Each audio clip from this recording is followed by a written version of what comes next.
Okay friends, ఈ తాజ్మహల్ చూడడం అయిపోయింది. ఇప్పుడు మేము ఎక్కడికి వెళ్తున్నాం అంటే శ్రీకృష్ణుడి జన్మస్థలం మధుర ఉంది కదా, అక్కడనే బృందావనం, అతను చిన్నప్పుడు చేసిన శాస్త్రాలు అన్నీ అక్కడనే ఉంటాయంట. అక్కడికి వెళ్దామని ఇక్కడ ప్రస్తుతానికైతే ట్రైన్స్ లేవు. బస్ స్టాండ్కి వచ్చిన, ఇది ఆగ్రా బస్ స్టాండ్. ఇక్కడ నుండి మధురాకి బస్సులో వెళ్ళి అక్కడ ఆ శ్రీకృష్ణుడి జన్మస్థలం ఎలా ఉందో చూసేద్దాం.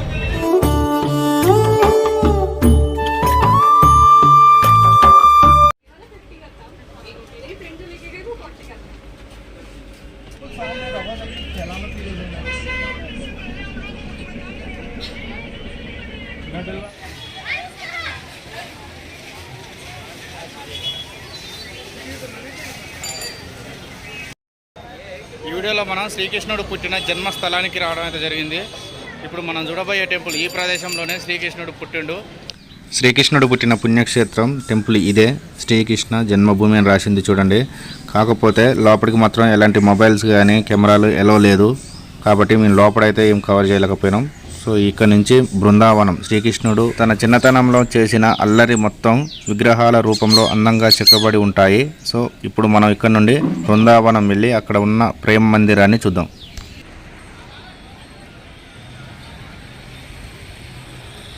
ఫ్రెండ్స్, ఈ వీడియోలో మనం శ్రీకృష్ణుడి జన్మస్థలమైన మధురాకు వచ్చినాం. మధురాలో ఉన్న అతి అద్భుతమైన ప్రదేశం ఒకటి ప్రేమ మందిర్. ఇప్పుడు ప్రస్తుతం మనం ఆ ప్రేమ మందిర్లో ఉన్నాం. శ్రీకృష్ణుడు తన చిన్నతనంలో ఇక్కడ గోపికలతో ఆడుకున్న దృశ్యాలు కానీ, తాను చేసిన చిలిపి చేష్టలు అన్నీ కూడా ఇక్కడ క్లియర్గా బొమ్మల రూపంలో అయితే వివరించడం జరిగింది. ఈ వీడియోని అయితే ఎండింగ్ వరకు చూడండి, మీకైతే నిజంగా నచ్చుతుంది. ఎందుకంటే ఇక్కడ ఈ విగ్రహాలు ఎంత అందంగా చెక్కబడి అంటే నిజంగా మనుషులే అక్కడ ఉన్నారు అనిపించేలా అంత అందంగా అయితే చెక్కారు. సో చూడడానికి అయితే చాలా అద్భుతంగా అయితే ఉంది. సో నాతో పాటు మీరు కూడా ఈ వీడియోని చివరి వరకు చూడండి.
ఒకసారి ఇక్కడ చూడండి. మీరు కనుక ఈ ప్రేమ మందిరాన్ని క్లియర్గా అబ్జర్వ్ చేసినట్లయితే భాగవతంలో ఉన్న ప్రతి సన్నివేశం ఇక్కడ క్లియర్గా చిత్రీకరించడం జరిగింది. అంటే ఈ ప్రేమ మందిరాన్ని మొత్తం క్లియర్గా చూస్తే భాగవతం మొత్తం అర్థమైపోతుంది.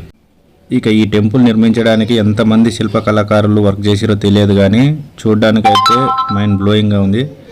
చాలా అంటే చాలా beautiful temple, one of the. So ఖచ్చితంగా మధుర వచ్చిన వాళ్ళు ఎవరైనా సరే ఈ టెంపుల్ చూడకుండా మాత్రం వెళ్ళకండి.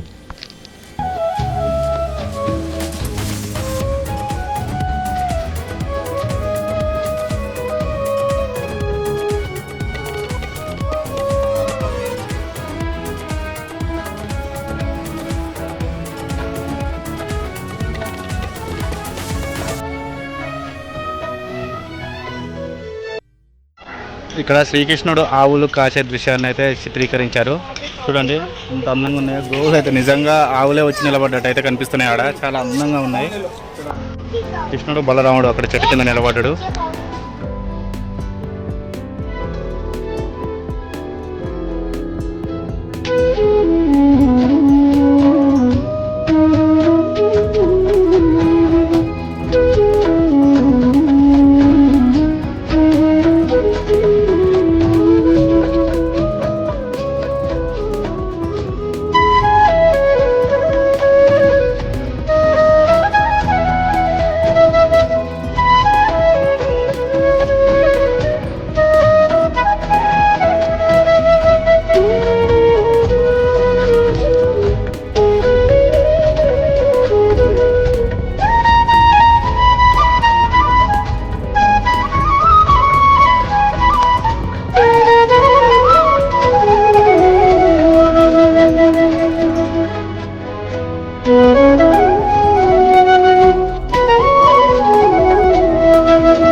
ఏంటంటే శ్రీకృష్ణుడు వర్షం వస్తున్నప్పుడు వాళ్ళందరినీ కాపాడడం కోసం ఒక గోవర్ధన పర్వతాన్ని పైకెత్తిరని చెప్పినాం కదా. చిలక నీళ్ళతో గోవర్ధన పర్వతాన్ని పైకెత్తిన దృశ్యాన్ని ఇక్కడ మనకు చూపిస్తారు.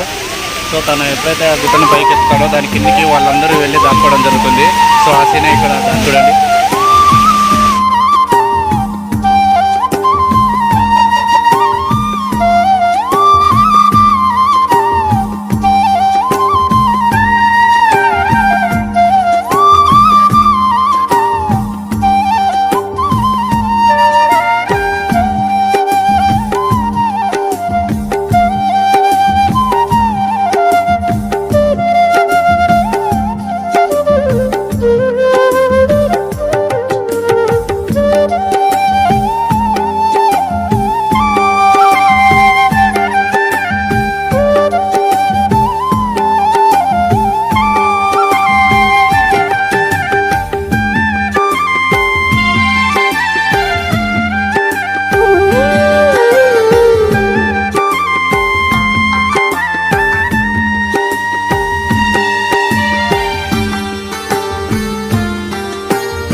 ఫ్రెండ్స్ చూశారు కదా ద బ్యూటిఫుల్ ప్రేమ మందిరం యొక్క అవుట్ సైడ్ వ్యూ. సో బయటనే ఇలా ఉంటే లోపల ఎలా ఉంటుందో ఒక్కసారి ఊహించుకోండి. సో లోపలి వైపు అయితే చూపించే అవకాశం నాకు లేదు, చూసే అదృష్టం మీకు లేదు. సో మేమైతే లోపలికి వెళ్ళి చూస్తాం, ఎందుకంటే కెమెరాలు మొబైల్స్ అయితే లోపలికి ఎలో లేదు కాబట్టి. ఓకే ఫ్రెండ్స్, ఇప్పుడు టెంపుల్ లోపలికి కూడా పోయి వచ్చినాం. అసలు ఎంత బాగుందంటే లోపల రాధాకృష్ణుల విగ్రహాలు అయితే మొత్తం డైమండ్స్తోనే అయితే సెట్ చేశారు. అసలు చూడడానికి రెండు కళ్ళు సరిపోలేదు, చాలా అందంగా ఉంది. కానీ లోపలికి అయితే మొబైల్స్ కానీ కెమెరాలు కానీ ఎలో లేదు. సో ఈ వ్లాగ్ అయితే ఇంతటితో క్లోజ్ చేస్తున్నాం. ఈ వీడియో కనుక మీకు నచ్చినట్లయితే లైక్ చేయండి, షేర్ చేయండి అండ్ సబ్స్క్రైబ్ చేసుకోవడం మాత్రం మర్చిపోకండి. ఎవరైనా వస్తే మార్నింగ్ రండి, లేదంటే ఈవినింగ్ 5 తర్వాత రండి. ఆ విగ్రహాలని చూపిస్తారు.